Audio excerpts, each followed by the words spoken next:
Seterusnya, tuan-tuan dan puan-puan, muslimin dan muslimat yang dirahmati Allah SWT sekalian, kita sedia maklum bahawa keluarga adalah unit yang penting membentuk sebuah masyarakat.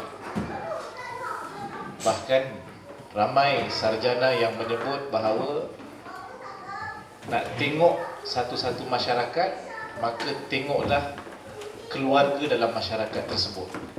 Jadi gambaran sebuah masyarakat boleh dilihat pada gambaran keluarga. Kerana setiap daripada ahli keluarga merupakan juga orang-orang yang hidup dalam sebuah masyarakat. Keluarga yang baik akan menyumbang kepada masyarakat yang baik. Begitulah juga sebaliknya, keluarga yang buruk ataupun keluarga yang tidak baik akan memberi impak yang tidak baik kepada masyarakat. Tuan-tuan dan puan-puan sekalian, hidup dalam masyarakat, hidup dalam keluarga, antara yang paling penting, satu prinsip yang diketengahkan oleh Islam adalah konsep ataupun prinsip al-amru bil ma'ruf wan nahyu 'anil munkar. Seorang ayah tengok kemungkaran dalam keluarganya, Nabi SAW menyebut ar-rajulu ra'in fi baitih. Seorang lelaki, seorang suami, seorang ayah adalah pemimpin di dalam rumahnya.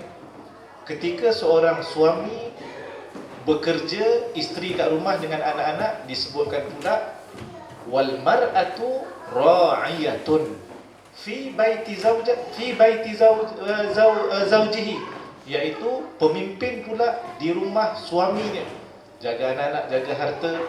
Sebab itu nampak yang baik mereka akan galakkan, kalau ada kemungkaran mereka akan cegah.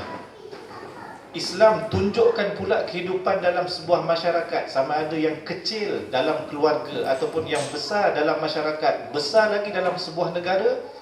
Nabi SAW dalam sebuah hadis yang diriwayatkan daripada Nu'man bin Bashir, adalah seumpama kaum yang mereka ini nak naik kapal. Orang yang mencegah kemungkaran, menyeru pada kebaikan, mereka ini hidup dalam satu masyarakat seumpama kalau mereka nak naik kapal, kemudian mereka undi. Dua tingkat, kapal belah atas, kapal belah bawah. Kamathali qaumin istahamu ala safinah. Sebahagian di atas, fa asabahum a'laha, sebahagian dapat atas, sebahagian dapat bawah. Orang kat bawah duk fikir kalau sekiranya kita nak ambil air kena lalu ke atas. Ni ganggu orang atas ni, tengah berehat ke, tengah main WhatsApp ke, nak lalu tu ganggu. Last sekali dia orang terfikir, apa kata kita pecahkan, tepuk bahagian kita, walam nu'dhi man fawqana, dan kita tidak akan ganggu mereka yang ke atas. Duk fikir sendiri tu. Kemudian Nabi menyebut, kalaulah orang ke atas, biarkan orang kat bawah, maknanya tak cegah kemungkaran tersebut. Nescaya sampan pecah, karam, bukan yang bawah saja akan karam, atas pun karam, maknanya satu kapal akan karam. Itulah gambaran. Tetapi kalau mereka pimpin tangan, wa in akhadhu ala aydihim najau wa najau jami'a.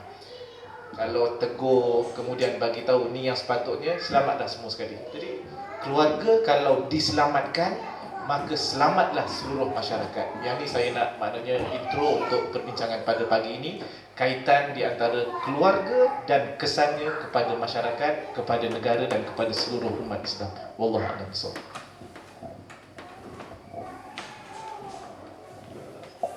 Okey, kita terus kepada Ustaz Zarudin, boleh? Bismillahirrahmanirrahim. Walhamdulillahi wa bihi nasta'in wa la udwana illa 'alal zalimin. Nasyhadu an la ilaha illallah wa nasyhadu anna Muhammadan abduhu wa rasuluhu, amma ba'd. Terima kasih Tuan Kerusi, moderator, rakan di panel. Berkenaan dengan topik bagaimana masyarakat ataupun sumbangan keluarga kita kepada masyarakat, saya kira dalam pembentangan semalam telah pun saya utarakan secara ringkas bahawa para ulama, alim ulama yang mengubah dunia kepada kebaikan dan penjenayah yang mengubah dunia kepada kejahatan pasti lahir daripada seorang ibu dan seorang lelaki, ya. Atas sebab itu orang yang keluarga yang pincang akan membawa kepada kepincangan melalui anak-anak mereka dan melalui diri mereka. Kerana itulah Nabi SAW ada menyatakan bahawa kalau kita tak ada duit untuk bersedekah membuat kebajikan, maka kita tolonglah orang yang membuat kebajikan. Dan kalau kita tak mampu nak tolong buat kebajikan, kita tolong jangan buat kejahatan. Ya, dan salah satu kejahatan itu adalah kepincangan dalam menguruskan diri dan rumah tangga kita. Tanpa kita sedari, kepincangan itu adalah suatu dosa. Ada kalanya apabila kita mendapati bahawa dosa dan pahala itu dalam perkara-perkara berkenaan dengan solat, ya, dan kita rasa nafkah perlu diberikan kepada anak-anak kita, tetapi dari sudut antibody keimanan adalah satu perkara yang perlu disediakan oleh kita untuk diri kita dan diri keluarga kita. Maka atas asbab itu saya mengira bahawa hadis-hadis yang menyebut man sanna sunnatan hasanah, ya, kana lahu ajruha wa ajru man amila biha, sesiapa yang mempelopori, memberikan usaha, memulakan usaha untuk kepada kebaikan lalu diikuti oleh keluarganya dulu, dan keluarganya pula memberikan sesuatu kepada orang luar, maka mereka akan dapat pahala itu. Adalu alal khair kafa'ilih, yang menunjuk dan memandu orang kepada kebaikan, maka dia akan dapat kebaikan. Dan dalam buku saya buat tajuk jangan berhenti berlari, yang diambil daripada ayat Al-Quran, fastabiqul khairat, berlumba-lumbalah kamu dalam melakukan kebaikan. Ya, dan bila mana Allah kata fastabiqul khairat, lumba-lumba kejar-kejar kebaikan, maka kita juga perlu berlumba-lumbalah lari daripada kejahatan dan kepincangan. Tidak boleh kita jadikan excuse bahawa kita manusia biasa lalu akan ada kesalahan. Itu bukan satu excuse. Walaupun memang Nabi ada sebut dalam sebuah hadis yang diriwayatkan oleh Imam Muslim yang sahih, iaitulah tidak ada seorang pun orang Islam kecuali mereka ini akan ada mempunyai kesalahan. Dan apabila kalau kamu tidak melakukan kesalahan, Allah akan tukarkan kamu dengan kaum yang melakukan kesalahan, fa yastaghfirullah fa ghafarallahu lahu. Lalu mereka akan minta ampun kepada Allah, lalu Allah akan berikan keampunan. Jadi poin dekat situ, kelemahan adalah untuk kita pohon keampunan kepada Allah dan taubat. Maka bagaimana yang saya telah pun sebutkan juga, bahawa taubat memerlukan push factor yang kuat, iaitulah kesedaran, keinsafan itu datang daripada kekesalan bahawa kita betul-betul sudah melakukan satu dosa. Itu tidak akan berjaya kita perolehi kalau kita mengenepikan Al-Quran sebagai panduan kehidupan keluarga kita. Baik, jadi atas asas itu adal khair kafa'ili, man sanna sunnatan hasanah, dan juga man sanna sunnatan sayyi'ah kana alaihi wizruha wa wizru man amila biha, ya, la yanqusa min auzariha syai'a. Siapa yang buat pelopori perkara buruk, ya, maka orang ikut, orang pun terjebak dengan keburukan, maka kamu akan dapat juga keburukannya.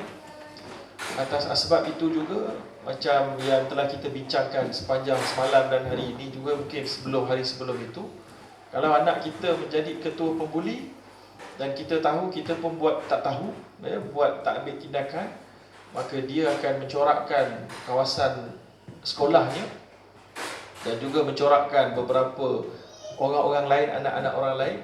Kita jangan lupa, kita mungkin ada saham keburukan di situ. Kita ada saham keburukan di situ. So tanggungjawab anak adalah sangat besar. Ya, atas sebab itu kita perlu sentiasa jangan melepas tangan. Bukan hanya pada anak kita, tetapi kita sendiri tempat kerja adalah kunci kepada kebaikan ataupun kunci kepada kejahatan. Orang nampak kita je berminat tu nak mengumpat orang. Sebab dia ni meriah, kalau mengumpat dengan dia ni best tu kita mulakan majlis. Sebab kita adalah bukan miftahan lil khair.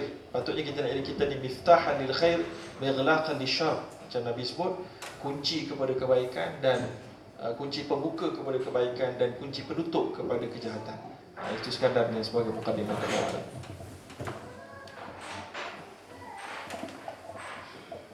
Okay, terima kasih Ustaz Zarudin atas premis awal untuk topik kita. Topik kita ialah keluarga misali pengubah masyarakat. Dan untuk yang forum ini juga, saya bawakan saudara IR Jupri Bandi, tidak asing dengan komuniti kita, mantan penghulu MCC juga, dan sekarang antara sumbangan beliau di luar sikit dari segi komuniti MCC ialah sebagai management committee British Muslim Heritage Centre. Semua tahu kan British Muslim Heritage Centre yang diletak di mana? Woolly Range. Jadi saya nak minta, sebab dalam konteks UK ni dan MCC, ahli MCC khususnya, bagaimana kita nak boleh jadikan idea-idea untuk keluarga kita ni boleh memberikan bekas kepada masyarakat dan komuniti di sekitar Manchester. Mungkin ada boleh kongsi apa saranan-saranan yang boleh diberikan. Bismillahirrahmanirrahim. Assalamualaikum warahmatullahi. Terima kasih saudara pengurusi, Tuan Penghulu, merangkap pengarah projek, rakan-rakan tetamu kita yang dari Malaysia dan Jordan. Secara ringkasnya, kita kena lihat bahawa kita sebagai salah satu ahli masyarakat di tempat kita tinggal ataupun duduk. Contohnya di Manchester, kita sebagai salah satu subset kepada masyarakat yang besar, masyarakat Muslim dan Muslim dan masyarakat yang umum secara general. Kita kena sedar tanggungjawab kita bukan semata-mata terhad kepada masyarakat Malaysia sahaja. Tanggungjawab kita cukup luas, cukup besar, merentasi sempadan nationality, kerakyatan, melepasi sempadan daerah di Manchester saja contohnya. Kita kena mengambil peranan itu, sebabnya saya yakin kita merupakan golongan-golongan yang terpilih, yang mana kita datang ke sini bukan semata-mata orang kata secara tidak disangka-sangka fluke je. Kita datang dengan kita punya iltizam dan komitmen kita untuk mendapatkan sesuatu, dan selain daripada untuk mendapatkan sesuatu ilmu dan meningkatkan kejayaan dan sebagainya, kita kena juga memberikan sesuatu kepada masyarakat persekitaran kita. Contohnya di Manchester, di MCCH, contohnya kita dilihat sebagai komuniti yang educated dari segi taraf sosial dia tinggi, berbanding dengan rakan-rakan kita ataupun jiran-jiran kita dari komuniti lain yang telah duduk di kawasan Cheetham Hill, Rashom dan sebagainya, tempat di mana kita duduk. Jadi dengan penglibatan kita, kita venture semua avenues yang ada untuk membantu meningkatkan orang kata taraf hidup sosial punya level di tempat kita. Itu boleh membantu menaikkan image Islam itu sendiri.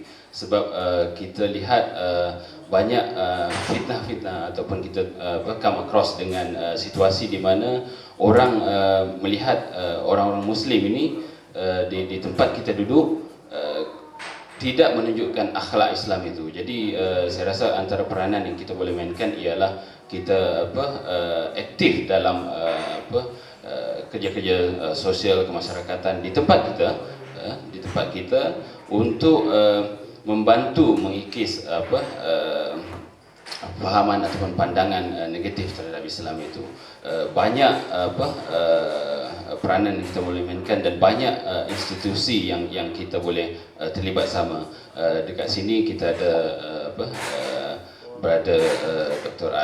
Abdul Aziz, yang mana beliau cukup aktif terlibat dengan MAB contohnya. Dan pada saya kita mempunyai potensi yang cukup besar untuk terlibat lebih daripada MCCH sahaja.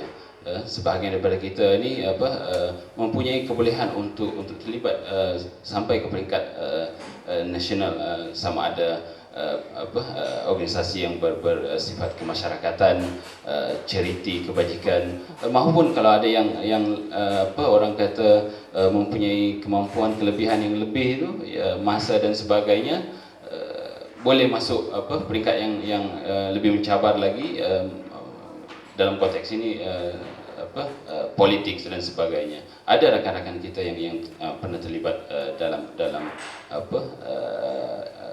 area-area sebegini. Jadi saya rasa perkara ini kita perlu ambil peluang lah sementara kita berada di sini, sama ada yang ada di UK ni sementara saja ataupun yang bercadang untuk duduk lebih lama. Kita gunakan sepunya masa yang kita ada, sebabnya peluang seumpama ini berada di tempat orang ini jarang-jarang kita peroleh. Wallah. Terima kasih saudara Jufri atas premis awal sebagai perspektif yang telah lama menetap di Manchester dan juga sekarang terlibat lebih daripada lingkungan komuniti kita.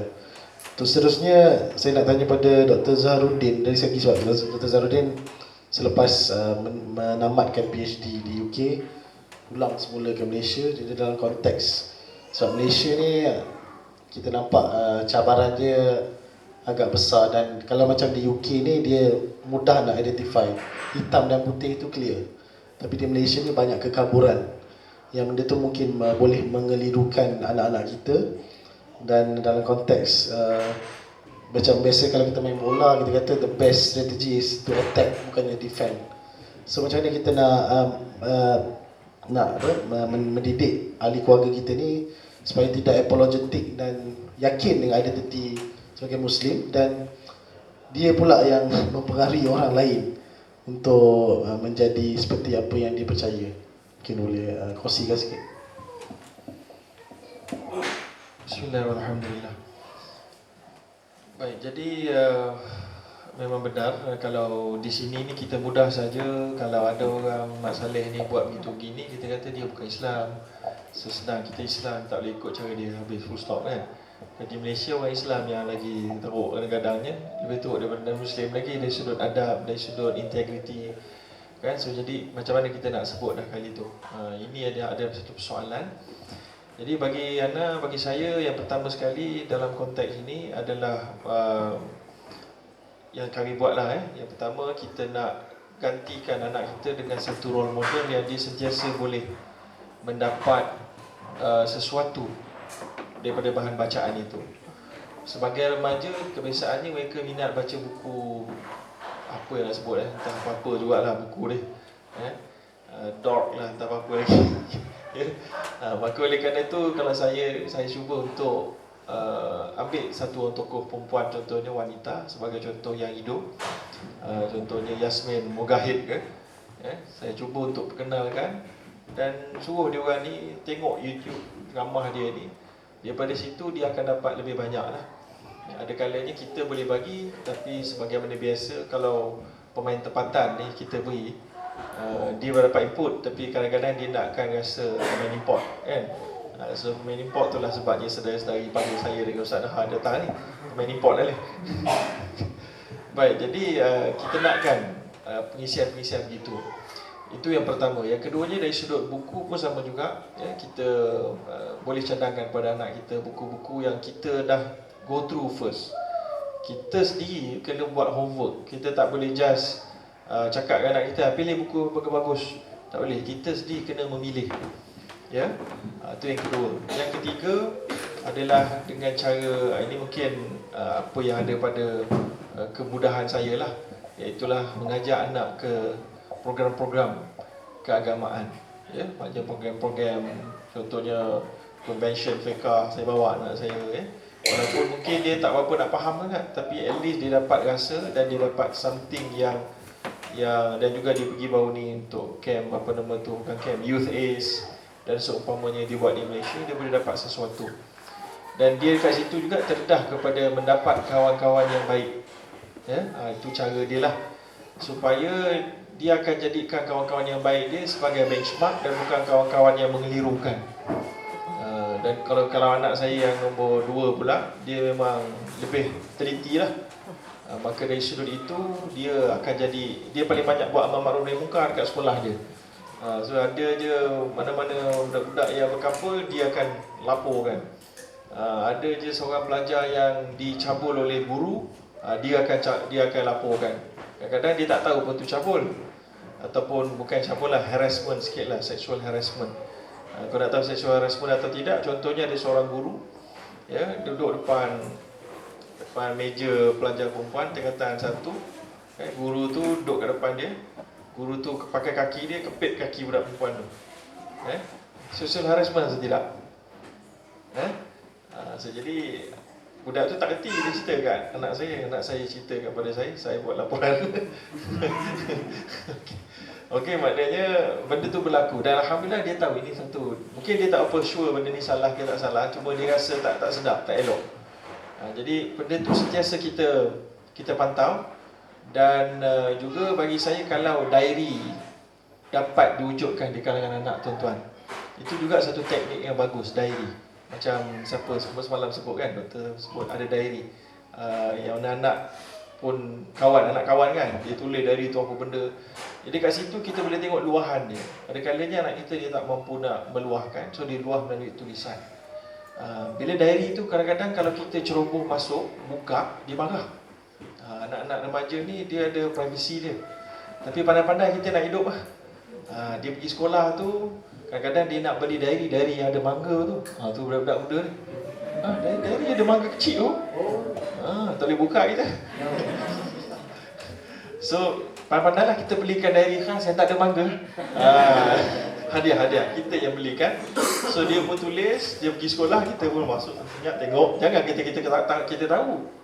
Jangan kita tahu, kita baca senyap tu, pandai kita lah macam mana nak reaksi, macam mana nak jelaskan. Kita buat satu, bila kita nampak dia confused kat sini, dia tulis dalam diary dia, kita pun fikirkan dengan isteri kita, dengan suami kita, apa occasion nak buat, apa modul nak buat. Kita pun buatlah satu modul yang secara indirect menjawab persoalan itu. Tapi kita tak tahu, yang tengok dari itu ada, jangan marah dia.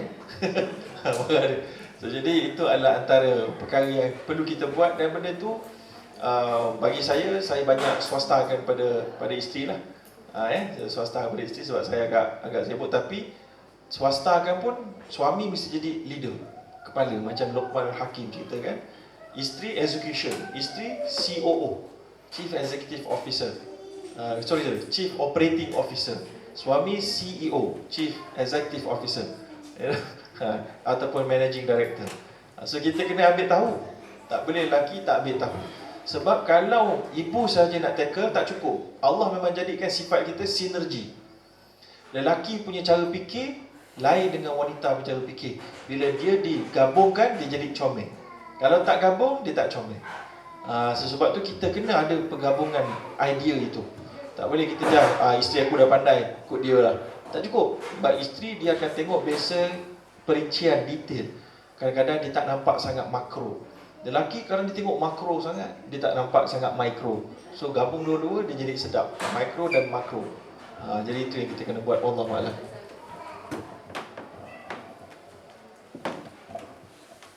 Terima kasih Ustaz Zahrudin. Untuk Ustaz Anha, nak tanya dari segi sebab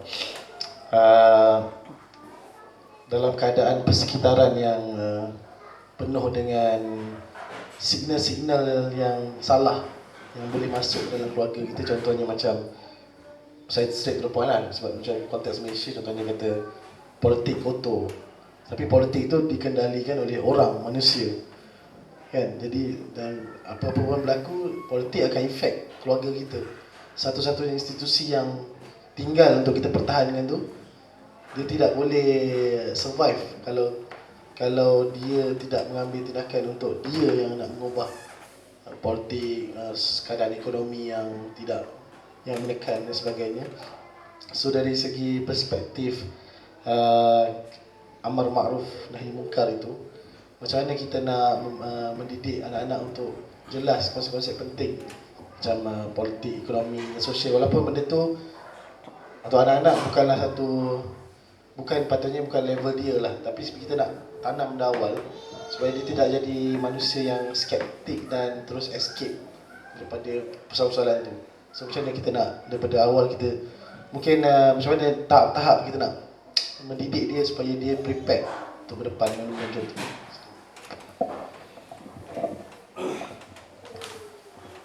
Alhamdulillah Rabbil Alamin, wassalatu wassalamu ala rasulihil amin wa ala alihi wa sahbihi ajma'in. Tuan moderator, sahabat-sahabat di panel, seterusnya pada tuan-tuan dan puan-puan sekalian. Respon terhadap apa yang berlaku di sekeliling itu cukup penting. Maknanya jangan di sekitar kita berlaku sesuatu kemudian kita pun senyap dan kita tidak respon. Itu yang paling penting lah sebelum kita pilih cara respon. Yang pertama mesti respon. Respon ni tak semestinya isu yang di luar. Kadang-kadang yang kita sedang hadapi, contohnya tengok TV bersama katanya. Okey, respon. Ada perkara yang tidak tepat, yang tidak betul, kita kena jelaskan. Penjelasan tidak semestinya berlaku dengan cara ceramah. Kadang-kadang boleh gunakan teknik soal jawab. Kadang-kadang kita minta, macam mana, betul ke? Kita nak tahu anak kita, keluarga kita perasan ataupun tidak apa yang sedang kita perasan. So, wujudkan perbincangan dan kita respon. Satu. Kemudian yang kedua, sebelum daripada kita buat penjelasan ataupun pembaikan, yang paling penting daripada semalam kita bincang sampailah hari ini adalah mesti mak bapak settle. Dan maknanya kita kata tak ada banyak masalah, tidak ada banyak problem. Sebab kita tengok dalam banyak perkara, kalau dalam hal dakwah, da'i cukup penting. Kalau dalam hal pendidikan, guru cukup penting. Dalam hal pendidikan anak-anak, maknanya mak bapak cukup penting. Saya teringat kisah yang masyhur diceritakan berkaitan dengan seorang ayah yang berjumpa Umar Al-Khattab radhiyallahu anhu. Dia mengadu tentang anaknya yang tak baik, ataupun panggil dalam bahasa Arab tu uquq. Dia buat tak elok kepada mak bapaknya, macam derhaka. Kemudian Umar tengok kat sini banyak item yang boleh kita ambil untuk jadikan pengajaran. Umar tidak hanya mendengar kata-kata lelaki tadi, ayah tadi yang komplain tentang anaknya yang derhaka, tetapi Umar panggil pula anaknya bersama dengan ada ayahnya sekali. Kemudian Umar tanya kepada anaknya ataupun anak lelaki tadi, saya dapat maklumat, saya dapat berita bahawa engkau ni tidak tunaikan tanggungjawab sebagai seorang anak.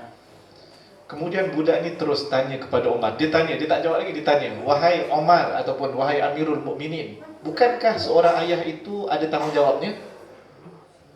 Umar kata, ya. Kemudian budak ni tanya, apa dia wahai Umar ataupun Amirul Mukminin? Tu dengan khalifah tu. Berani anak kita jumpa PM. Keberanian, ni tajuk yang penting juga, keberanian, tapi kita tak bahas yang tu. Lalu Umar pun kata, antara tanggungjawab seorang ayah ataupun ketua keluarga, yang pertama sekali mesti cari ibu yang baik untuk anaknya. Yang kedua, mesti bagi nama yang elok untuk anaknya. Kemudian yang ketiga, mesti ajarkan Alkitab, iaitu Al-Quran kepada anaknya. Lalu budak ni terus jawab, wahai Umar, tidak ada satu pun yang ayahku buat daripada tiga-tiga perkara tadi. Direct je. Ayahku telah memilih seorang ibu kepada aku yang tidak baik, majusi. Kemudian ayahku bagi nama aku ni Ju'ala. Dalam syarah kata macam hum fasad, macam apa? Kira Batman lah. Bagi nama anak kelawar. Keluang man okey lagi, ni nama keluang. Kemudian ayahku tidak pernah ajar aku tentang Alkitab walau satu huruf pun. Oh, memang fail, ayah ni fail. Clear kat situ. Terus Omar berkata kepada ayahnya, jita tashku ilayya uquqa ibnik.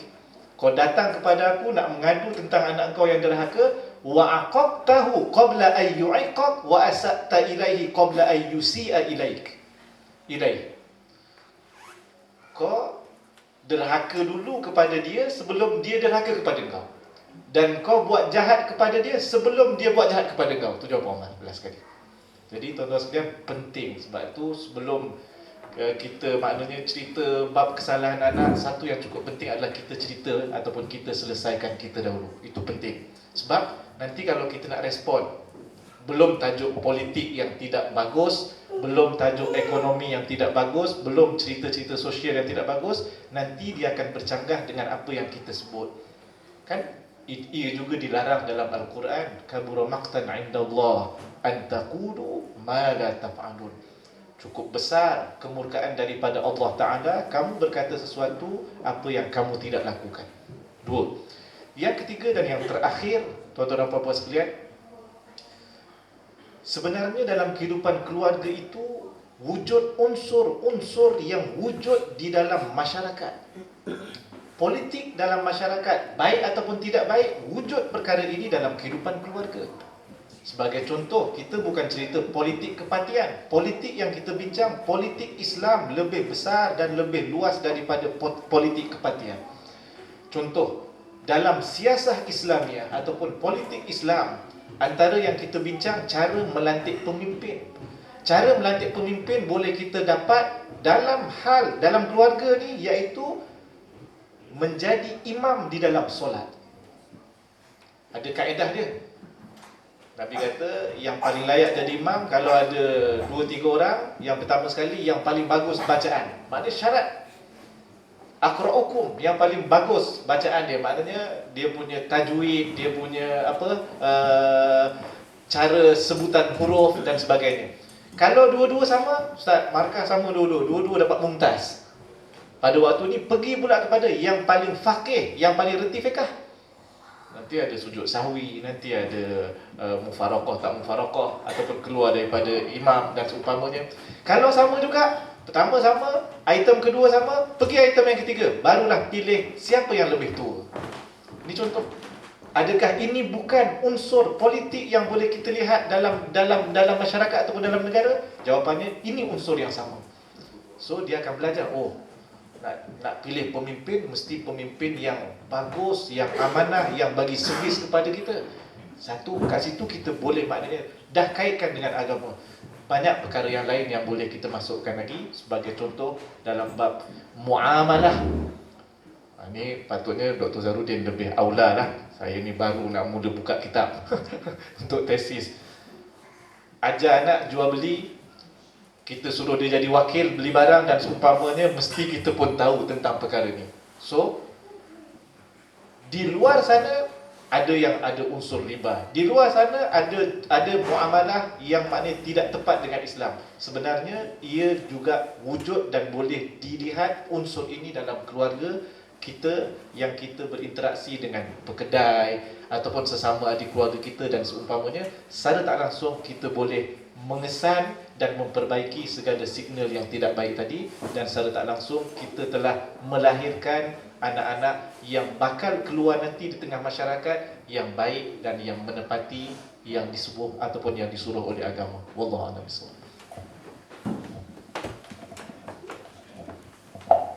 Terima kasih Ustaz Nahar. Soalan last saya pada saudara Jupri sebelum saya buka pada floor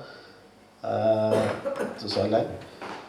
Sebenarnya saudara Jupri sudah berada agak lama di Manchester dan telah melihat daripada generasi ke generasi ahli MCCH. Mungkin ada boleh beri contoh legasi-legasi yang telah dilakar oleh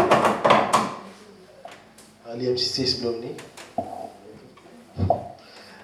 untuk mungkin boleh memberi inspirasi pada yang mungkin baru tiba di Manchester, untuk dia yakin bahawa dia sebenarnya potensi dia bukan sekadar di MCCH keluarga saja, tapi mungkin boleh explore lagi apa-apa perkara di Manchester ni. Mungkin boleh kongsikan sedikit legasi-legasi yang telah dilakar sebelum ni, insyaAllah.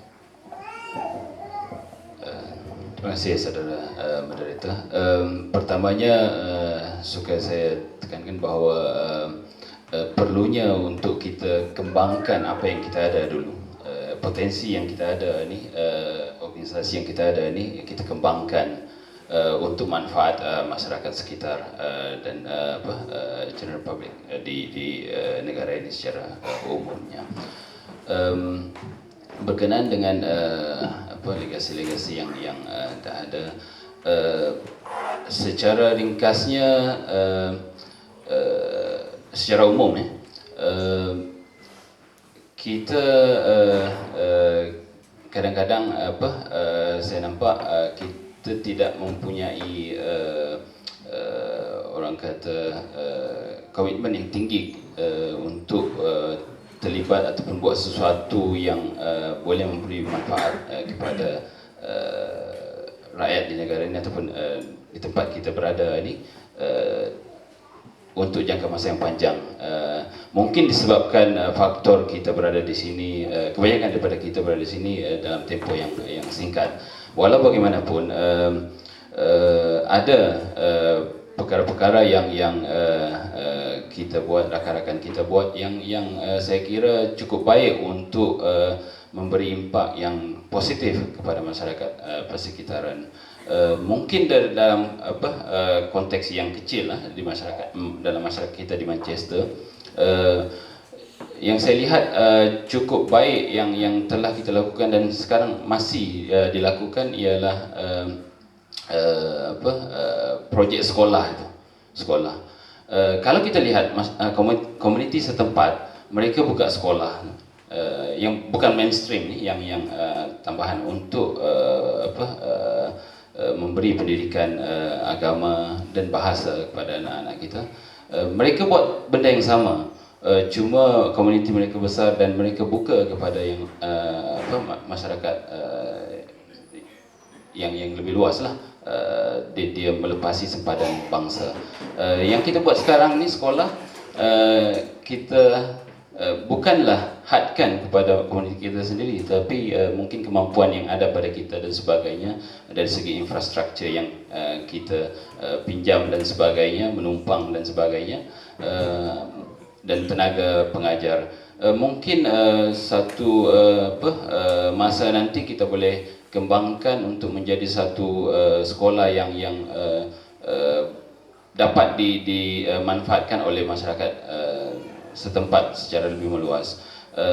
Lanjutan daripada sekolah Malaysia ini, saya lihat exam kita membantu education system di sini dalam mempromosikan bahasa Melayu itu sendiri. Bila kita conduct melalui sekolah Malaysia, conduct GCSE punya Malay paper tu, secara tidak langsung kita membuka ruang untuk masyarakat tempatan dan juga nasional mengambil paper tu. Kita beri ruang, dan saya nampak dekat situ kalau kita ada usaha yang lebih, kita boleh promote kepada sekolah-sekolah yang ada memberi kemudahan pengajaran bahasa Melayu ni. Secara tidak langsung kita membantu dalam konteks itu. Dalam konteks lain, dalam perkara yang berkaitan dengan kekuatan kita, kekuatan masyarakat Malaysia secara umum di UK ini, di dalam bidang penyelidikan dan sebagainya, dulu MCCH melalui Biro Pendidikan pernah menubuhkan satu penyelidik dipanggil MRG, Malaysian Research Group, dan kita buat conference dan sebagainya. Projek ini bermula tahun 2000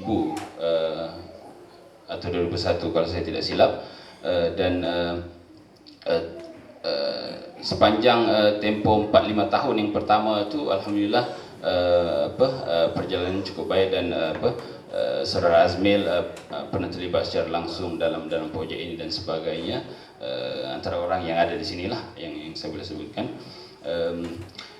satu yang apa cukup baik yang boleh memperkenalkan Malaysia apa meningkatkan imej negara kita, masyarakat kita dalam konteks penyelidikan. Dan apa setiap tahun kita buat conference dan sebagainya. Malangnya benda tu tak berpanjangan mungkin dari segi komitmen rakan-rakan yang ada dan sebagainya. Sayanglah benda tu apa terhenti.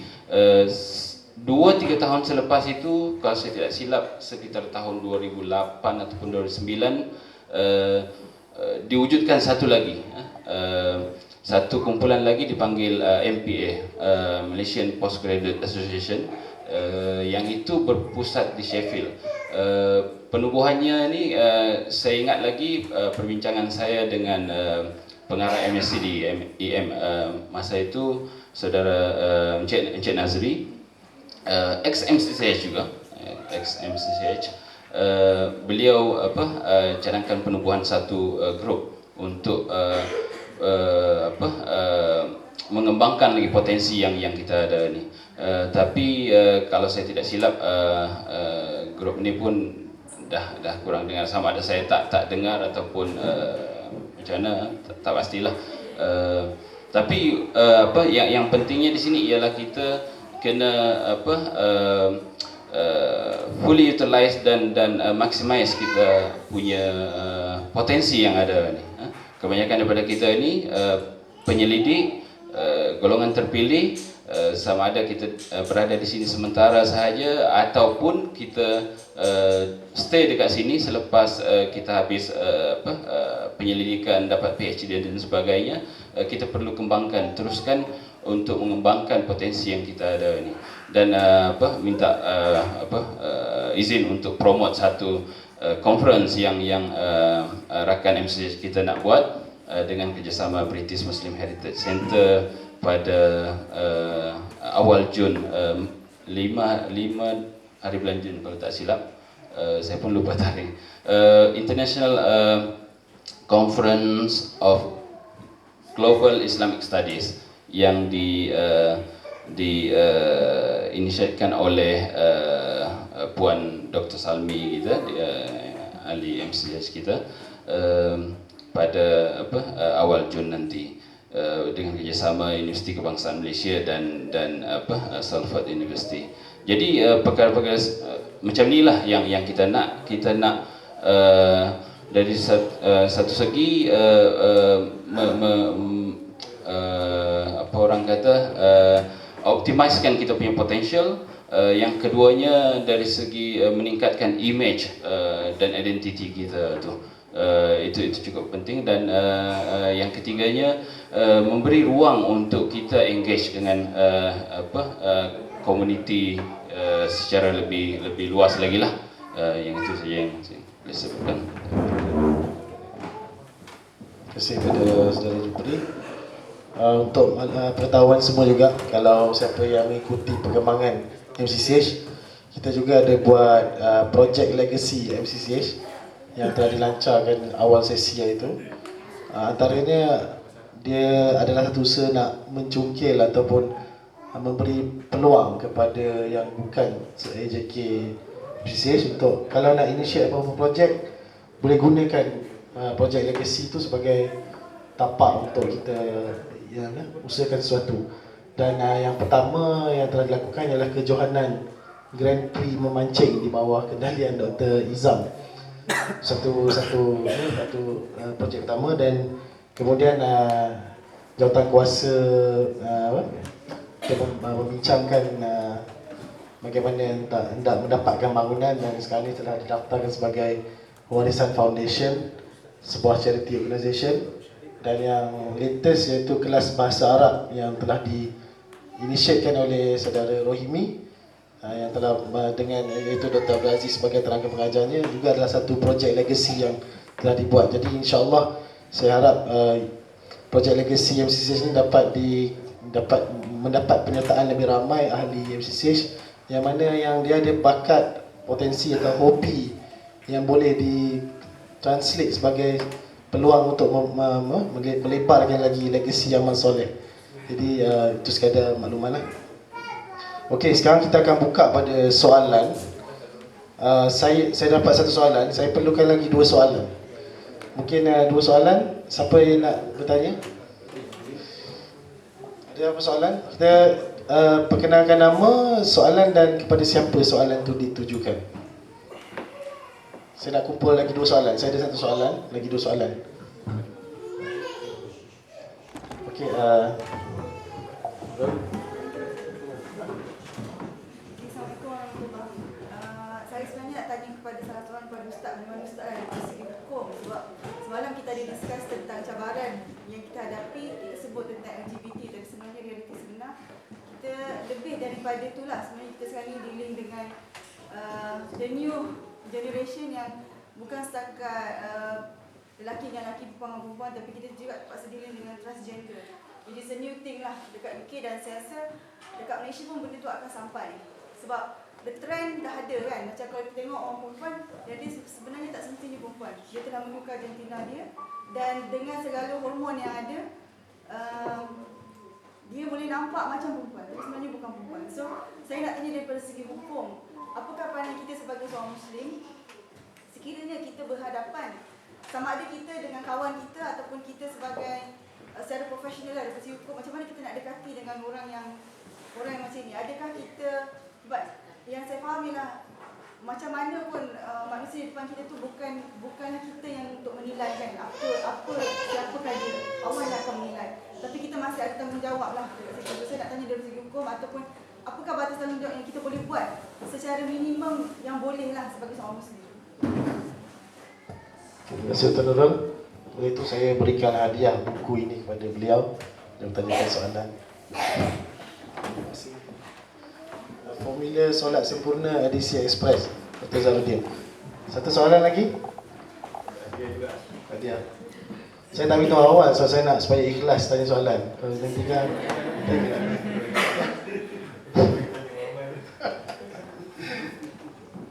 okey, kata saya bacakan soalan kedua ni. Saya tak tahu siapa yang tanya. Assalamualaikum Ustaz Anhar.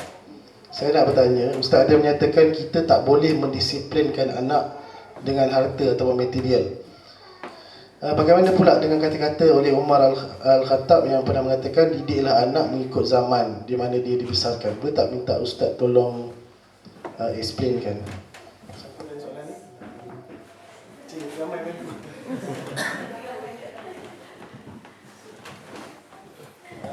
Ada satu lagi soalan, saya nak kumpul. Satu lagi soalan. Dr. Zarudin punya buku Formula Solat Sempurna. Kalau ada siapa nak tanya soalan, last. Okay, semua ikhlas kan, tak nak. Tak ada apa, saya terus jawapan lah. Okay. Nak mula dengan soalan pertama Dr. Nurul tentang apakah hukum-hukum yang macam mana nak deal dengan transgender punya isu di kalangan ni.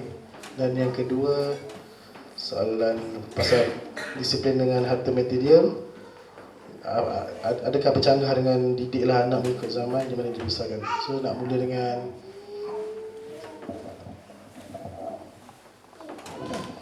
Bismillahirrahmanirrahim.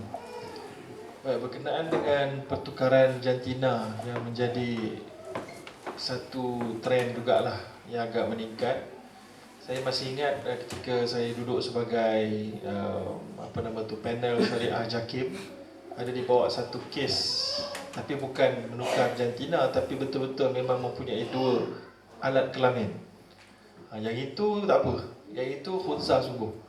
Tapi kes dia menarik jugalah kalau nak dikongsikan sikit. Sebab dalam mesyuarat itu kita membincangkan dari sudut hukum dia nak solat macam mana, pakai tudung ke tak pakai tudung, sebab memang kami terpaksa tengoklah dia punya gambar alat kemaluan dia tu, nak bagi betul-betul clear. Apa yang kita dapati memang dia ada 2-2, dan dia punya klitoris tu besar dan jadi macam lelaki punya. Itu yang jadi 2 tu. So itu yang jadi 2-2 tu. So kalau saya sebut secara umum je, saya detail je. Kalau lelaki dia ada 2 buah dia tu kan. Buah dia tu dia jadi macam perempuan punya 2 tu. Lepas tu yang klitoris tu jadi besar. Jadi dia ada 2. Tapi bila itu berlaku, kita di sudut hukum fiqah memang ni khunsa sungguh lah. Tapi ada beberapa teknik untuk memastikan dia ni, contohnya kira tulang dia ada berapa, tulang rusuk dia, tengok dia kencing dia keluar kot mana. Ada beberapa perkara lah yang ahli fiqah sendiri melihat. Dan tapi ada berlaku kesilapan lah masa tu, sebab doktor yang bukan Islam pada awal-awal masa dia baru lahir tu telah memotong dia punya klitoris yang besar tu. Walaupun dia punya naluri bila dia dewasa dia nak jadi lelaki, walaupun dari sudut biological tubuh dia ada rahim, dia wanita. So jadi dah problem dah problem. Dia nak jadi lelaki, dia tak jadi perempuan. Tapi mak ayah dia nakkan dia jadi perempuan. So mak ayah dia suruh dia potong, maka suruh dia pakai tudung, suruh dia solat dekat tempat perempuan, suruh masuk toilet perempuan. Tapi dia tak mau, dia nak pergi tempat lelaki. Oh kacau gila. Susah. Tapi akhirnya kita buat keputusan awal. Maka maknanya ibu bapa kalau ada kes seperti itu berlaku, doktor yang bentang-bentang kes ni, doktor-doktor yang terlibat lah. Doktor tak boleh buat keputusan bagi pihak, mak ayah pun tak boleh buat keputusan. Tunggu anak tu balik, dia pilih. Tapi kalau kes begitu, dia layak untuk dapat treatment yang sama rata dengan semua kita, sebab itu bukan dia yang buat. Okey. Kes yang kedua adalah kes yang dia yang buat. Dia yang buat naluri dia. Dan bila dia buat, kes yang pertama tu, doktor tu adalah bentangkan tentang apa punca dia daripada DNA dia ada terkurang sikit, entah apa, saya pun tak ingat dah lah. Menyebabkan hormon dia, perkembangan dia tak betul, menjadikan hormon dia jadi lari, jadi itu dia jadi begitu. Tapi ada kes yang kedua, ada lelaki nak jadi wanita. Bila ditanya dia sudah hukum, kenapa dia begitu, dia kata hormon dia hormon perempuan banyak. Dia berhujah pasal hormon juga. Padahal hormon tu betul-betul hormon ataupun tidak, wallahu alam. Sebab dia bukan khunsa yang betul-betul, dia adalah seorang lelaki, cuma dia terpengaruh dengan keadaan sekeliling, maka dia nak jadi wanita. Ataupun dia jadi trend. Contohnya pengacara-pengacara di Malaysia banyak yang au-au, dan menjadi macam tu satu trend. Maka dan juga sebaliknya pun ada juga perempuan nak jadi lelaki, ataupun kita namakan pengkit, dan juga tomboy, kan. Jadi dari sudut hukum Islam, bagaimana interaksi dengan mereka? Yang pertama, ini adalah dosa. Nabi SAW ada menyebutkan la yadkhulul jannah thalath, tak masuk syurga 3 kumpulan. Yang pertama, al-aqubi walidai, anak yang derhaka kepada dua ibu bapanya. Yang keduanya mutarajilatu minan nisa, tak salah saya bunyi dia, iaitulah wanita yang menyerupai lelaki dan lelaki yang menyerupai wanita. Yang ketiga wadayuth, lelaki yang dayuth, suami yang dayuth. Ada 3. Jadi yang kedua tu masuklah kumpulan-kumpulan ni. Jadi apabila Nabi kata takkan masuk syurga, so interaksi kita macam mana? Nak layan dia macam ahli neraka ke macam mana? Maka hukum dalam Islam menganggap bahawa itu satu kesalahan. Tapi kesalahan itu tidaklah melayakkan dia untuk kita layan dia macam confirm ahli neraka. Itu poin. Sebab dalam satu hadis yang lain, innal rajul la ya'mal amala ahlal jannah wa innahu lamin ahli nar. Ada seorang lelaki, dia buat kerja macam ahli syurga punya masa hidup, tapi akhirnya masuk neraka. Dan ada seorang lelaki lain pula, dia buat kerja ahli neraka, wa innahu lamin ahlil jannah, dan dia masuk syurga. Hadis ini jangan pakai salah konteks. Hadis ini konteks dia adalah beberapa perkara. Yang pertama, tingkatkan keikhlasan bila buat amal. Konteks yang kedua, kamu yang membuat dosa, pintu taubat masih terbuka. Konteks yang ketiga, kita orang awam jangan cepat hukum orang, dia akan confirm ke neraka. Jadi itu 3 konteks yang betul menurut para ulama syurahul hadis. Jadi dalam konteks orang yang begini, maka kalau dia ada merit untuk dapat kerja, kita terima dia bekerja. Dia memang melakukan kesalahan dia, tapi silap dia, poin dia kat situ adalah kesalahan seksual itu ternampak. Ada orang dia berzina, ada orang dia gay, tapi tak nampak secara fizikal. Tapi dia ni, sebab dia buat begitu, dia nampak secara fizikal dia punya kesalahan seksual dia tu. Pilihan, choices dia tu nampak susu. Tapi ada orang kata sekarang ni gay pun dah nampak secara fizikal juga. Saya diberi maklumat, wallahualam, kata gay ni kalau nak kenal dia, saya tak pasti, saya ada baca beberapa tempat, dia mesti pakai anting-anting sebelah telinga. Itu gay tu. Kalau 12 saya tak pasti lagi kita tidak. Menggigil tapi kalau sebelah je gay. Itu satu perisytiharan untuk dia adalah seorang gay. Dan dia ada bentuk tubuh dia, ada jenis-jenis dia lah. Dia kontrol dia. Dia tengok watak dalam gay tu dia lelaki atau perempuan lah, tengoklah. Jadi untukkan itu bagi saya selas kita treatment dia untuk bab-bab merit yang tak melibatkan apa-apa yang boleh tergugat dengan dia punya pemilihan yang salah tu, boleh ambil. Maknanya kalau dia nak jadi engineer, dia merit dia ada, kita ambil. Kalau dia nak jadi guru, ada tak terganggu dengan dia punya ni? Guru matematik, tak ada apa-apa, boleh. Kalau dia nak jadi guru moral, boleh tak? itu mungkin tak boleh. Jadi ada perbezaan dekat situ. Walaupun inilah benda yang menjadi isu di Malaysia. Kumpulan ni diorang tak puas hati sebab mereka dilayan berbeza, dia kata. Mereka dilayan berbeza. Apa suka hati kami, ini hak individu, human rights untuk kami pilih apa dan kami berhak untuk pilih apa dan kamu tak berhak untuk double standard kepada kami. Bagi saya dari sudut Islam kita tak double standard dari sudut benda-benda yang merit, betul-betul merit based. Tapi yang ada melibatkan itu ada, itu gangguan sikit. Saya harap saya faham betul lah soalan tu, betul kan?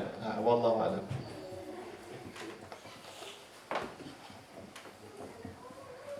Subhanaka la ilma lana illa ma 'allamtana innaka antal alimul hakim wa la hawla wa la quwwata illa billahil aliyyil azim. Terima kasih pada yang bertanya.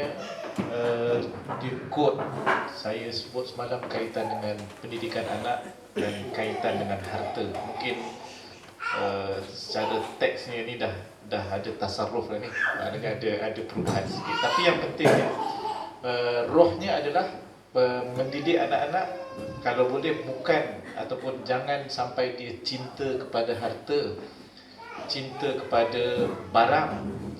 Ia berasaskan kepada perkataan yang Allah sebut dalam Al-Quran, wa'lamu annama amwalukum wa auladukum fitnah. Ketahuilah sesungguhnya harta kamu dan anak-anak kamu adalah fitnah. Sekarang ni anak-anak itu fitnah, harta juga fitnah, dengan maksud dalam tafsir para ulama, fitnah dengan maksud kalau salah diurus, gagal diurus, dia boleh menyebabkan kamu tinggalkan kewajipan. Itu maksud yang paling penting. Tiba-tiba kita didik anak dengan harta, anak tu fitnah, kita didik pula dengan harta pula. Dua double fitnah. Ini yang saya maksudkan semalam. Kemudian macam mana pula persoalannya, dikatakan kata-kata Umar, maknanya ajarlah ataupun didiklah anak-anak kamu dengan sesuai dengan zaman tersebut. Mungkin yang saya faham daripada yang bertanya ni, dia membayangkan sekarang ni zaman teknologi, zaman harta dan seumpamanya. Tuan-tuan dan puan-puan sekalian, secara umumnya tidak ada percanggahan bila maksudnya dengan zaman yang dia ada sekarang, kita kena beri pendidikan yang sesuai dengan cabaran. Maknanya bentengnya adalah benteng yang sesuai dengan cabaran semasa.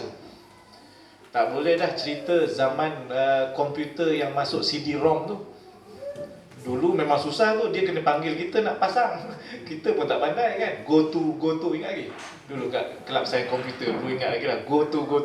Budak Kelantan suka. Sekarang ni terlalu mudah. Password iPad banyak mana, setakat 4 angka tu dia try 8 kali. Jadi kadang adik dia nampak, adik dia bagi bang ayah tu type. Boleh buka. Ni kita sendiri alami. Jadi pada waktu tu bukan larangan semata-mata terhadap buka iPad, tetapi yang kita nak larang adalah dia boleh menjadi orang yang beriman walaupun tanpa kawalan daripada kita. Ini yang maksud konsep al-ihsan, an ta'budallah ka'annaka tarah fa illam takun tarah fa innahu yarak. Menyembah Allah seakan-akan kamu melihat Allah. Kalau kamu tak melihat Allah, Allah melihat kamu. Konsep al-ihsan. Maknanya kita nak didik ke situ. Yang keduanya, harta ini, tuan-tuan dan puan-puan sekalian, tidak salah untuk memiliki harta, tidak salah untuk menjadi kaya, tidak salah untuk menjadi orang yang maknanya dipanggil sebagai hartawan dan seumpamanya. Tetapi pada masa yang sama, harta ini ada sebahagiannya milik orang lain, hak orang lain, mereka yang memerlukan. Kita nak didik ke arah supaya dia tidak menjadi orang yang bakhil, tidak menjadi orang yang kedekut, nampak orang miskin, nampak orang susah, dia akan dengan semula fitrahnya dia akan bagi. Ini kena didik macam tu. Tapi kalau kita nak didik bersedekah, tak ada harta, faqidus syai' la yu'ti. Orang yang tidak ada sesuatu tak boleh bagi pada orang lain. Itu konsepnya, tuan-tuan dan puan-puan sekalian. Kita ialah bila baca cerita Sayyidina Umar, seorang ibu ni muraqabatullah, rasa ada perasaan sentiasa dilihat oleh Allah Ta'ala. Ingat kisah seorang ibu yang miskin bersama dengan anak perempuannya.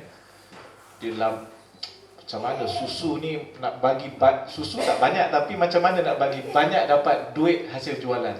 Tiba-tiba ibunya cadang, apa kata kita campur dengan air, nampak banyak. So orang bukan tahu, orang bukan tengok. Kemudian Omar pun tak nampak, Khalifah tak nampak. Anak perempuannya kata apa pada ibunya, wahai ibu, lau kana Umar lam yarana.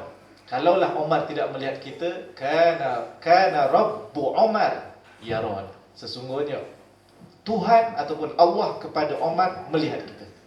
Macam mana kita nak lahirkan anak-anak yang begini? Itu maksudnya. Tapi tuan-tuan sekalian, bukan menafikan maknanya mereka berhak untuk maknanya merasai nikmat hidup kat dunia, tetapi yang penting jangan sampai lupakan kewajipan. Kemudian yang keduanya, dia cukup bersedia nanti. Kita didik dia dengan zaman sekarang, tetapi dia nanti membesar zaman yang ke depan yang lebih jauh, cabarannya lebih besar daripada zaman kita. Kita ni alhamdulillah kita rasa walaupun dahsyat zaman sekarang ni, tapi kita rasa kita dah okey dah. Tetapi anak-anak kita 10 tahun lagi, 20 tahun lagi, tuan-tuan sekalian, kita tak tahu tuan-tuan sekalian. Kalau kita tak sediakan sekarang, kita tidak akan mampu. Dan inilah juga roh daripada maksud firman Allah Subhanahu Wa Taala. Kita tak nak sampai jadi kedekut. Kerana apa? Al-Quran menyebut dalam sebuah dalam satu ayat berkaitan dengan ciptaan manusia, innal insan khuliqa halu'a, idza massahu syarru jazu'a wa idza masyarul khairu manu'a. Halu'a, manusia dijadikan dalam keadaan halu'a ni tafsirannya dua ayat selepas tu, iaitu bila diberikan ataupun diuji dengan kesukaran, dengan benda yang tak elok, dia akan menjadi keluh kesah, maknanya tidak redha pada Allah Ta'ala. Tapi kalau dapat kebaikan, dia menjadi orang yang kedekut. Ini manusia. Kita tak nak sebagaimana yang Allah sebut manusia yang begini. Kita nak menjadi, kalau dia terima musibah, dia akan menjadi orang yang bersabar. Idza asabathu dharra sabara. Kalau dia terima nikmat, ada duit lebih, kemudian dapat harta ataupun seumpamanya, dia tidak menjadi kedekut. Jadi itu yang saya maksudkan. Teruskan mendidik tuan-tuan dan puan-puan sekalian, tetapi kena advance lah, kena tengok jangkaan. Kalaulah tahun ni macam ni, tahun depan kena jangka yang lebih dahsyat supaya kita persiapkan anak-anak kita. Wallahu a'lam.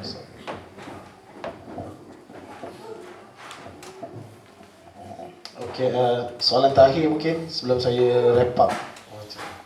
Ikhlas kan? Silakan.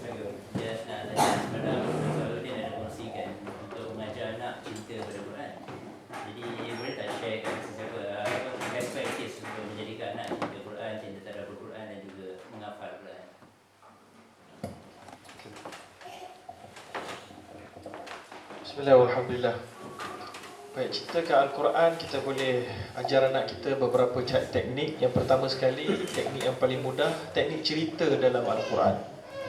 Cerita-cerita dalam Al-Quran itu sekarang ni dah ramai penulis-penulis yang mengeluarkannya daripada Al-Quran dan menjadikan dalam buku yang indah-indah.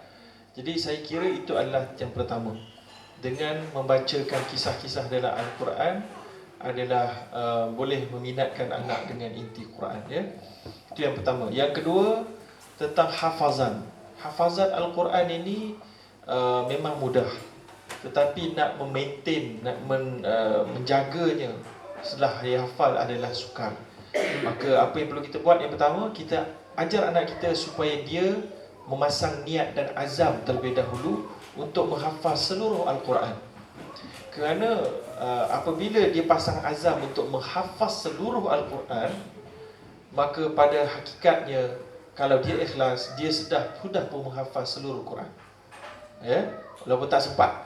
Katalah dia nak menghafaz Al-Quran, dia dipasang niat sungguh, ya, kemudian dia berhafaz 1 juzuk, 2 juzuk, maka lepas tu ada gangguan, maka dia tak sempat, tapi dia masih ada hazam lagi.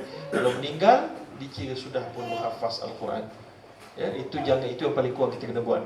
Yang ketiga, hafazan Quran juga, saya selalu tengok orang Malaysia kita selalu menganggap macam Mahat Tahfiz ni mesin basuh.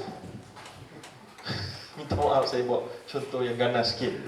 Mesin basuh. Anak aku ni nak bagi dia bersih, ambil aku campak dia dalam mesin basuh, kita pun pergi kerja. Nanti dia keluar balik, dia hafaz Quran, dia balik bagi syafaat kat kita, nanti dia soleh. Ini semakin hari semakin terlihat kesalahannya. Di Malaysia semakin hari semakin terlihat kesalahan ini. Ya, kerana hafazan Al-Quran bagi saya, ikut kefahaman saya, tidak akan berjaya dihafaz kecuali orang yang benar-benar gifted, benar-benar Allah berikan dia begitu mauhub, orang kata gifted lah, pilihan Allah. Ya, kita boleh cuba dan kita boleh paksa anak kita, dia boleh hafal, dia boleh lulus diploma, tapi lepas tu dia lupa habis. Saya jumpa ramai sangat pelajar-pelajar lepasan Mahat Tahfiz yang tak ingat apa pula. Sangat sikit dia ingat. Dia ingat pun semasa nak jadi imam tarawih Ramadan ni. Kalau dia jadi itu, alhamdulillah lah. Boleh dia ngulang balik 15 juzuk ke 10 juzuk. Tapi kalau tidak, dia tak akan ingat sama sekali dah. Dan bila tak ingat sama sekali dan dia dah hafaz, dia lupa dan dia tak ada teknik azam untuk mengulang balik tu, dia akan, sebagian ulama menganggap itu satu kesalahan yang quite besar juga.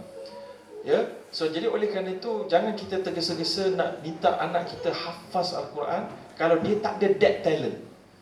Ada anak kita yang talent dia menghafaz ayat-ayat hukum, contoh menghafaz kefahaman cerita-cerita Al-Quran dan melihat ibarat, iaitulah dia punya panduan-panduan dan pengajaran-pengajaran. Jadikan dia pakar dalam bab hukum, jadikan dia pakar dalam bab kisah Al-Quran dan pengajaran. Itu juga adalah sebahagian di antara hafazan Al-Quran yang baik. Ya, kalau dia boleh. Dan juga orang Malaysia kita, kawan-kawan saya banyak jumpa, kalau dia hafaz Al-Quran, dia macam otak dia occupied habis lah. Macam full tank. Seolah dia nak belajar benda lain tu tak sempat dah. Nak belajar fiqh muamalah, tak larat dah nak hafal ulang-ulang. Kalau nak belajar fiqh ibadat pun tak berapa nak detail lah. Sebab waktu dia habis nak ulang saja. Macam dah full occupied dah otak dia dan akal dan memori dia. Ini menyebabkan kebanyakan penghafaz Al-Quran, mereka gagal menjadikan Al-Quran itu berperanan dalam masyarakat. So dia hanya jadi berperanan waktu tarawih, bulan Ramadan, that's all.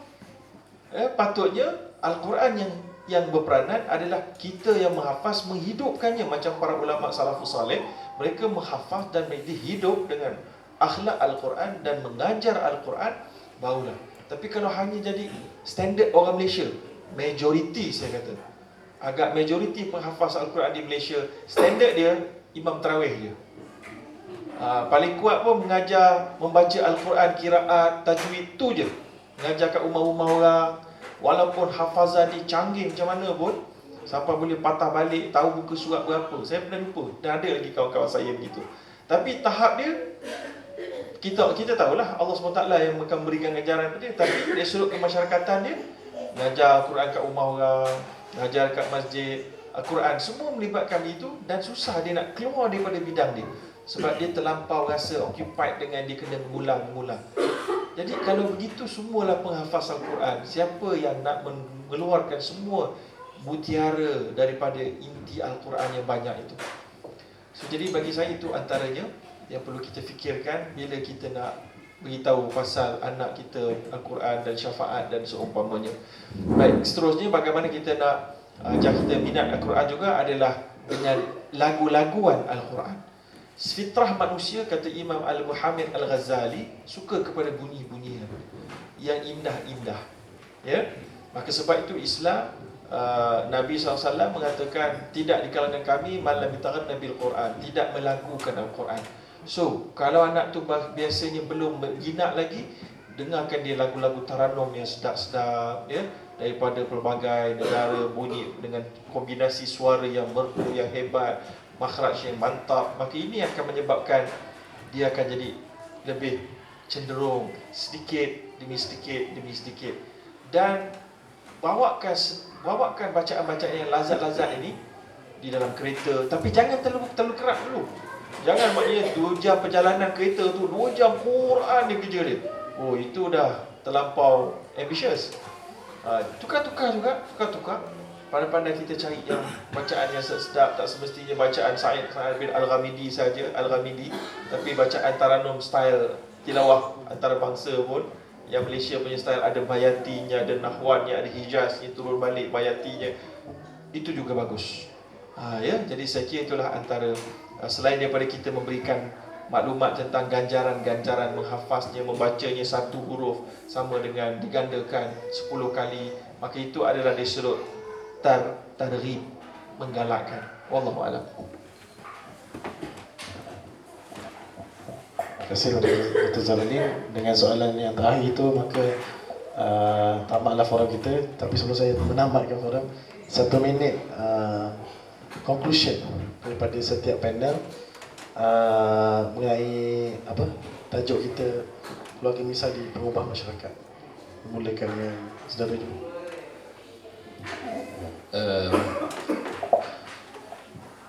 Yang boleh saya sebutkan di sini ialah pertamanya gunakan sepenuhnya potensi yang ada pada kita. Kita kena anggap bahawa kita sebagai satu keluarga, keluarga kita adalah subset kepada masyarakat yang ada, dan kita kena lihat bahawa kita ada tanggungjawab dan keperluan untuk menjadi pembimbing ataupun pemimpin dalam masyarakat. Jadi usahakan ini nasihat kepada diri saya sendiri dan keluarga saya. Kita kena usahakan untuk menjadikan keluarga kita ini adalah pemimpin dalam masyarakat di mana kita berada. Wallahu a'lam. Alhamdulillah, bagi saya dalam apa yang kita bincangkan daripada semalam ke hari ini dan ke semalam kemarin, ya, adalah yang paling penting bagaimana kita nak mengetahui terlebih dahulu di mana kekurangan dan kekuatan yang kita ada. Yang kekuatan perlu ditambahkan dengan krim keikhlasan, yang kurang perlu ditutup dengan segera dan dengan sinergi suami isteri dan persetujuan. Itu dapat suami isteri. Dari sudut anak pula, kita perlu lebih tumpuan, yang mana tumpuan itu patut mengambil sebahagian yang agak besar daripada waktu dan analisis kita. Barulah kita mampu boleh berharap untuk mendapat sesuatu pulangan yang lumayan di dunia dan di akhirat. Tanpa analisis yang thorough, maka kita akan dapat hasil yang juga lepas batuk di tangga. Wallahualam, semoga kita mampu untuk membuat perubahan sejurus selepas balik daripada program ini. Wallahualam. Sepanjang kita berprogram daripada hari Jumaat sehinggalah hari ini, saya rasa fokusnya adalah ibu bapa yang perlu melaksanakan tanggungjawab suami isteri, kemudian terhadap anak-anak. Kemudian yang keduanya adalah bagaimana perlu kita lakukan yang terbaik sebagai kewajipan, tapi lakukan yang terbaik pendidikan kepada anak-anak, kerana anak-anak ini cukup besar ertinya, dia amanah dan dia boleh berperanan di dalam masyarakat. Mudah-mudahan dia menjadi bekal kepada amalan pahala yang terus mengalir sebagaimana dalam maksud hadis Nabi sallallahu alaihi wasallam, awaladin salihin yad'una. Wallahu a'lam. Maka dengan penggulungan akhir itu, maka berakhirlah forum kita pada pagi ini. Terima kasih kepada ketiga-tiga panel atas perkongsian perspektif mereka menurut posisi masing-masing, dan semoga kita semua dapat selamat menjadikan Islam ni sebagai satu bekalan dan panduan yang untuk kita selamat melintasi titian sirat menuju ke dan berjiran di syurga nanti insya-Allah. Amin amin ya rabbal alamin. Untuk itu selepas ni kita akan ada